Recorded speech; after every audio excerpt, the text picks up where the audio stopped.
दोस्तों इस वीडियो में पुदीना की अफादियत के बारे में जानते हैं। पुदीना बदहजमी, पेट के कीड़ों और मुंह की बदबू का कुदरती इलाज है। पुदीना सिर्फ कानों को खुशबू और जायका देने के लिए ही नहीं बल्कि सेहत के बेशुमार फ़ायदे के लिए भी इस्तेमाल किया जाता है। दोस्तों पुदीने को कानों में शामिल करना चाहिए क्योंकि पुदीने में मौजूद फोलेट आंतों की सफाई करता है और पेट के कीड़ों को ख़त्म करने में मदद देता है। पुदीने का जूस या पाउडर नीम गर्म पानी के साथ लेना इसका बेहतरीन इस्तेमाल है।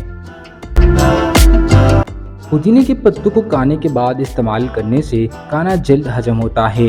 रोजाना आधा चम्मच खुश्क पुदीने का पाउडर पानी के साथ लेने से मैदा ताकतवर बनता है और ब्लड प्रेशर भी मुतवाज़िन रहता है। इसके साथ साथ पुदीना न सिर्फ मुंह की बदबू को ख़त्म करता है बल्कि सांसों को भी महकाता है।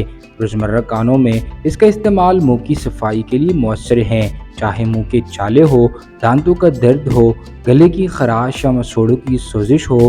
पुदीना इन तमाम मसाइल का कुदरती इलाज है।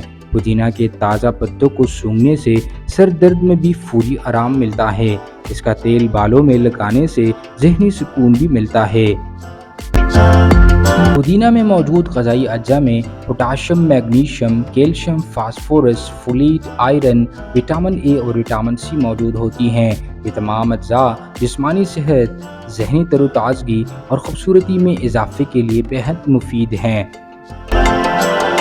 दोस्तों पुदीने को आप खानों में चटनी, रायता या सलाद की शक्ल में इस्तेमाल कर सकते हो। पुदीने का कावा या जूस बनाकर भी आप इस्तेमाल कर सकते हो या फिर खुश्क करके पाउडर बनाएं और खाने के बाद पानी के साथ इस्तेमाल करें। दोस्तों क्या आपके ख्याल में पुदीने का हर घर में ज़रूर होना चाहिए या नहीं? कमेंट बॉक्स में हमें अपनी आराह से ज़रूर आगाह कीजिएगा।